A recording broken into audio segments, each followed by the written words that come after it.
Hey guys, Mike here. So boy, we've got some volatility back in the market as of yesterday. Big swings on the indexes, stocks. And again, we'll talk about a lot of this tomorrow to set up the week, okay? Because I think you're going to see some massive amount of volatility to what's going to be happening in the coming week. Plus with the whole Iran and Israel, I guess I won't call it a war, but whatever you want to call it, conflict going on, which we don't know what's going to happen this weekend. That's one of the questions. We'll talk about that. So I definitely expect some big swings in the market, maybe more to the downside. We'll talk about that. And if it happens, that's a good thing, guys. You should just welcome it because it would give you opportunities to buy at all-time highs on some of these stocks, buying at a nice discount, okay? So again, we'll go over those charts tomorrow. Today, you asked some great questions about Tesla and Google and AMD, Lululemon, Iran, Israel, and a whole bunch of others, okay? So we're going to get into all of that. And so if you have any other questions for next week, go ahead and start putting them in the bottom and everything. And feel free to participate in these questions. Some of them I definitely will be asking you to participate in because I always enjoy the back and forth and everything. So let's go ahead and get started. The first one, I love this question. It is a very good question, okay? So pay close attention. So the first thing I ask, I'm curious, with the launch of Tesla's robotaxi, Google has had Waymo out for a while now in a few selected places. Why doesn't Google share skyrocket like Tesla? That's very easy. It has nothing to do with products or anything else, okay? And here's a few reasons. One, you got Tesla as the #1, as far as I know, single individual stock out there that is day traded. Okay, SPY is the #1 ETF. Tesla is, I'm talking globally, by far the most highly day traded stock out there, the most probably highly swing traded stock out there. And is also a cult stock, right? I mean, and so people live, eat, and breathe this stock. They live, eat, and breathe what Tesla's doing and all this stuff. And so that's one or two reasons really right there in a nutshell. The other one is obviously the options, right? Options drive the market. Look at Tesla just Friday. This was like at lunchtime, by the way. Look at this strike right here. This is just one. I'm just pulling up a random one, right? The one right below it. 164,000 volume right there. Look at Google. Same time, 21,000. When have you ever heard anybody talking about playing day trade in Google? I don't think I've ever heard that. I feel people swing trade it, but not day trade, okay? And of course, when we've showed this many times, or I have, and so many people, that when they start, these options, these columns start flowing in, it forces the dealers to start hedging and all this crazy stuff and buy the stock. The other one is, another reason, Tesla is way more shorted than Google ever is, okay? That's just the way it is. And it's also heavily manipulated, and I'll show you what I'm talking about on that too. The other one is how they sell puts on it and cover calls on their stock, right? So for cash secured puts, I do this a lot, right? This is next week's. For example, the strike right below, I'm just picking this one, right? You get $180 per contract. You see the delta is about, what is that, 40 almost? Look what you're getting, okay? So you're getting about 1% if everything worked out perfectly, okay? Look over here at Tesla though, 930, and you're not even putting up twice as much money. So you're gonna get almost, if you do the percentage and everything, a 3% return in a week if everything worked out perfectly for you, okay? But that's one reason, okay? You get a lot of premium or you cover calls, which you don't get on Google, and you get a lot more return if you're selling cash secured puts because it is riskier because it moves up and down so much. Manipulation, this is what I'm talking about. Look at since 2020. Look at this range, guys. I mean, huge moves up and down, but it's just, and you look at other stocks, you'll see what I'm talking about. When I say manipulated, this thing is extremely manipulated. What we had news pop out Friday, right? From the administration about trying to make it easier for them to get their robo-taxis on there. And the freaking stock, a mega cap now, shot up, I think it was 4 or 5% in a matter of like an hour. Google never trades at 4 or 5%, like rarely ever in one day on anything. You know what I'm saying? But look at when I say manipulated, look at these. I mean, usually they're always in these upward trends. They're just setting new highs and all that stuff and new lows, right? And you go to Apple, you see the same thing. You know, you even go to Google and you'll see the same thing, but they'll usually be in these upward trends, these tech stocks with these mega caps. And they don't have these huge moves, but because of the volatility, that's why you get the extra premium, right? Because it's a little more risky. That's why, and people won't let that die. Institutions won't let it die. You know, individual traders aren't going to let it die. They never want that to go away. I don't want it to go away either, right? So Tesla actually started to look like a regular stock chart. You'd be like, oh man, right? And less volatility, all of a sudden the premiums just die down and you're like, oh goodness, okay? And so there's many reasons for this. And so that's why you'll never see Google trade like a Tesla. It just, well, I can't imagine it'll ever happen. I don't know any stock that trades like Tesla, right? I mean, look at the sales data.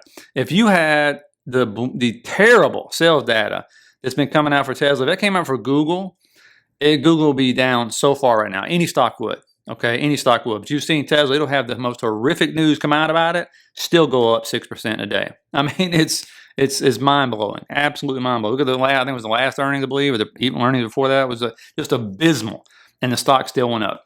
So it's headlines, call options, all that fun stuff, premiums, and the cult that drive it. Okay, that's just the way it is. Let me know if you have a different opinion or you want to add something to that. Okay, now next one here says it would be interesting to hear your take on what will happen if Iran goes to war with Israel. Also, which stock would be most affected and in which direction? Well, of course, you know, as far as the direction, I'm just going to go with the upper stocks because anything can be manipulated down for a day, like we're seeing on Friday and things like that. But obviously, oil stocks are going to go up, okay, because they export a lot of oil, and if the exports are diminished, that could raise oil prices. The other one is going to be people who sell bullets and missiles. Lockheed Martin, RTX, NOC, Boeing. Boeing, of course, had the plane crash, so it's always a little behind.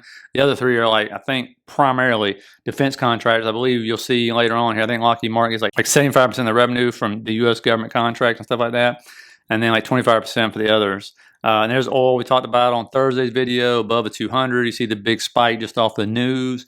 Again, if something else crazy comes up, which I'm going to talk about in a minute, could go even higher, right? So, but these would be the ones, obviously, that would go up more. Now, if the conflict all of a sudden dies out and goes away, guess what's coming down? It's going to be defense contractors, most likely, oil stocks, that kind of stuff. And so that's what I've been looking at. As far as like, I mean, obviously, all the stocks were going down on Friday, of course, on the news, and that's normal. What happens when you see any kind of thing like that? But it has nothing to do with that. It was I already showed you everything coming to resistance and how, you know, this is just how it works. This is just called liquidity graph. That's what this is, okay?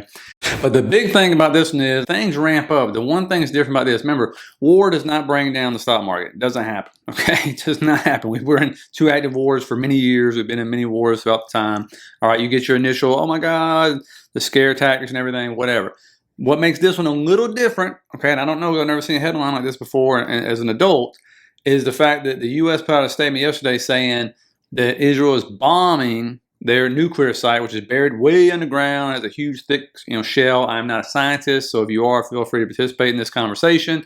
But the only thing I can see that's different about this one is if they put out a statement saying we don't see we're not measuring any kind of radioactivity increase, so therefore they must not have actually broke through and destroyed it. So that leads me to believe that if they do continue to bomb it, I don't know if they will, and actually break through and destroy the whole thing. Supposedly there's obviously a lot of radioactive material, all this good stuff down there. So if that explodes and starts spreading this radioactive material, is this like another Chernobyl? Is that what this is? Like, how would the market react to that? I don't know, okay? But the biggest thing to watch out is for oil either way. But if that happens, I mean, to me, that's kind of like 10x in the kind of news, right? Or whatever, 100x or whatever. I mean, if you never watched the documentary on Chernobyl on Netflix, unbelievable they came up with a second one because decades later they're still dealing with that whole deal because that stuff don't just go away. And again, I have no clue like where this nuclear site is versus where the oil fields and how it would affect things. Not a clue. But the biggest thing that's going to be affected would be oil prices for sure. Don't forget China gets 15% of the oil from Iran. A lot of other countries do too. So, China probably going to not be too happy about that. So maybe they kind of retaliate or something because everybody knows that, secrets, we say we don't have anything to do with it, but Israel's our ally, Iran's kind of the enemy. So again, that's a whole different deal. So we'll see what happens over the weekend. Hopefully it just de-escalates and everybody stops bombing everybody and we go back to life. It's a very complicated situation, but let me know what you think about that. Definitely want to hear your thoughts on it. Now, look at the next one. It says, what the heck is going on with Apple? Why is it lagging so much behind the other Mag 7? Thanks. And I'm going to show you a little clip I put it in for the members just the other day about Apple if something is happening. But the biggest reason to me is they're just behind, man. Like they don't have any kind of like anybody there where they're just AI driven and coming up with all these great products like they did back in the day when they invented, iPhones and the iWatches and the iPad and all this good stuff. The last thing they had was a week ago or something. It's like no reaction. People are just like, oh, look at that. It's just so underwhelming that, I think they're just behind in it, which is kind of surprising, right? You think they got some pretty good engineers and everything else, but maybe other companies are just leaving them behind right now. Now, again, listen to this real quick and then we'll come back. And this is a video I just put out the other day to my 2 stocks, but one of them was Apple. Okay, and the reason why is because it's a huge lag right now, but it's Apple. But here's something that's going on between Apple and Microsoft right now that I think is very important. But understand, when you look at Microsoft and you pull them up on top of one another, normally they go hand in hand. It's not the exact same percentages, but you've only seen a couple times where you see this kind of divergence, right? So big divergence now. And you can see, though, normally they just kind of go in the same direction, but here's a huge divergence. And again, it is Apple. They buy the most stock back by a country mile. They make a lot of revenue and have a lot of cash. You can see the other time we saw this was in 2023. Because remember, Apple is, depending on which ETF is top 3, right? And rank. And so I'm expecting that divergence to, at some point in time, really go away, just because it is Apple. Unless they're going to start moving them out of all the ETFs finally and decreasing their weight and stuff, eventually they're going to start buying it. They always do. Every time we think, oh, this is it for Apple, yay, woo. Nope, people are tired of the, same iPhone with the better camera and all this crazy stuff we joke around about. Those, all those hedge funds and everybody else keep buying it. So until that weight changes and it finally kind of goes off to the side, it is what it is. So we'll see if that's going to diverge. You saw it really only happened twice in the last, I guess, 20 years when I looked at it. So, we'll see how that goes. Let me know what you think about Apple and stuff like that. Now, next here says, thanks, Mike. What are your thoughts on AMD? It seems like it's very close to breaking out of the downtrend it's been since March 2024. Also, a lot of moving averages seem to be coalescing across different time frames. 122 to 124 seems to be a key resistance. Thoughts? Yeah, we've been talking about this one, right? And where I expect the rejection at is right there, the 200 and that trend line. Like, that's major resistance when that coincides like that, because that is a major trend line, major moving average. And we've got our move down. We're back down to a discount right now. We'll see if that's as far as it's going to go, because that white line right there is pretty important. But if the market continues to sell down next week, because we got weekly OPEX, got a lot of stuff going on next week, then of course, AMD is going down with it. AMD is not like some strong stock or anything compared to a lot of the others, but it's moving up just like all the others are right now with the semis. But we talked about how they all come into some form of resistance and they've been going like crazy. So you need to break anyway, right? So again, 115-ish, somewhere in there, good spot. If market continues to sell off, I think we're going back down to that shaded box, anywhere from like 110, 112 probably. But as of now, is this a good DCA average? Sure, maybe a swing, but it's going to be risky because you don't know what's coming over the weekend. And we talked about if it does finally, once we get back to moving again, if this thing comes back up and the market just starts taking off and Iran, Israel go away and there's nothing big or whatever going on, once it breaks the 200 in this trend line, I think it's going to be an extremely nice move up. Because usually when you get a trend line like that broken, we see what happens when they finally get above the 200. You pull up the VRVP and you can see the levels we're talking about when I say a big move. And we'll just kind of adjust this a little bit here. But once we get above that right there, you can see clearly where that gap and all of a sudden where all the resistance kind of goes away right there. So this thing could easily shoot up once it gets past like 125 up to that 134, 138 area right there will be your first target. And then from there, we're kind of seeing levels out as you go. But, that will be my first target for it for sure. I think of all the semiconductors, this one obviously has been performing the worst. You can look at the chart and tell, it's been performing the worst. So, yeah, that's what I'm looking at with AMD right there. We'll see if this is enough liquidity grab for the market or not. Now, next one says, I don't like what I see happening in Los Angeles. Where is this going to come back and hit the market? Housing, construction, restaurants, farming. And then, of course, I got another question right here. Great video, Mike. How do you think the recent protests and rioting in Los Angeles will affect the market? Well, I don't think it's going to affect it at all, because the worst riots I ever saw was the LA riots in '92. Remember that one with Rodney King issues and things like that with the police? Well, you can see that's right there is where it happened. No major drops or anything. We were going sideways or whatever. And then, of course, the market took off. And so that's not going to, you may hear a couple companies talk about it, because the LA riots those riots were way worse. They were burning down whole blocks of stuff. And so, it's a blip on the radar when you really just look at it. What's a company like Darden going to have? Like 6 restaurants there or something? It's going to get a couple weeks of disruption. And so, no, a riot is not going to bring down the market or anything like that. And you may hear about it on earnings calls, but if it's kind of a blip when you compare it to that kind of riot, right? And so, I don't think it's going to affect it at all. Next, here comes Dr. Marcus. We have talked about terrible companies being held up and bailed out by the government through bailouts or government contracts, Intel, Boeing, etc. That being said, are there any very good companies that the government relies on heavily and worth considering? And he lists a bunch right there I'm aware of, but they are all basically at all-time highs. Any other hidden gems? I don't see any other hidden gems, but I looked at this, and you can screenshot this and look this up for yourself. These are subsidies, okay? And you got Boeing up there at number one, Intel. Like those two companies wouldn't even be in business if it wasn't for our tax dollars. You can see Ford, GM, Amazon. You scroll down the list, tons of subsidies. There's Tesla right there as well, Disney. Another list to look at, these are the government contracts. 2024 top 25 publicly traded companies receiving prime DoD contracts. And again, you can screenshot this. We can roll down. You'll recognize a lot of these companies. Some of the companies I don't recognize. So it's a really good question you have. The reason why it's a good question, and I've actually looked at this in the past and just chose not to do it, was if your investment decision is based off like government contracts, I wouldn't do it. And the reason why, and again, the reason why it's a good question is because like Lockheed Martin, for example, 73% come from the U.S. government, 73% of the revenue comes from the U.S. government, 20% from other international governments. You can see Boeing, 47% of its revenue comes from us. But the problem is when you look at the charts, man, I don't want to waste my money in these things. I mean, look at this. I can go get in tech stocks and do better than this, just the Mag 7 and do much better than this. I mean, look at that. If you got there in 2020 right there, you're up a whopping 18% right now. I mean, even if you DCA it in, actually you're down probably, right? I mean, so that's Lockheed Martin, Boeing. Good Lord, look at this chart. I mean, come on, really? Look at the other. Look what else has performed so well. Like, why would I want to lock my money up in these? And you can go down that list. I mean, I looked at a bunch of others. Maybe there's some winners in there, but I just don't see it. And let me know if you find one or you happen to know a hidden gem out there.